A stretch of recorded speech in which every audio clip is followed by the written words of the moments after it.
My parents own a multi-million-dollar waste management company, and I've been working as the lowest guy on the crew without telling anyone who I am. I'm 22, just graduated from college a few months ago. While my classmates were polishing resumes and stressing over interviews, my parents sat me down and made it clear. I wouldn't be job hunting. I'd be working for them. They run a massive waste management company like citywide contracts, fleet of trucks, recycling centers, the whole deal.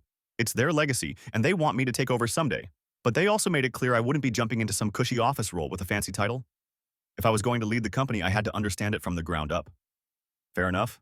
I actually respected that. So I started at the very bottom. One day I was on a truck hauling trash bins in the rain, the next I was elbow deep in recyclables at the sorting center. I never told anyone who I was. I wore the same uniform, followed the same schedule, and showed up like every other new guy. I wanted real experience. No special treatment, no shortcuts. At first it was fine, humbling even. I started to respect the people who do this every day in ways I couldn't before. They're tough. They work hard. But after a while, the vibe started to shift. I was doing more and more of the grunt work while others kicked back. I was told to straighten out the bins, clean up after others, do the new guy stuff constantly. I didn't complain. I kept my head down. I figured it was part of paying dues. But then came the day that broke me. It was raining hard and we were already short-staffed. I barely slept the night before, showed up exhausted, and got drenched within the first hour. My clothes were soaked. I was cold and running on fumes. Still, I pushed through most of the shift until one of the senior guys, Ron, decided he was done.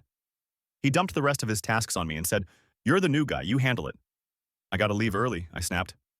Politely, but firmly, I told him no, I wasn't doing his work. I was done letting people pile on just because they outranked me. He stared at me like I'd grown a second head.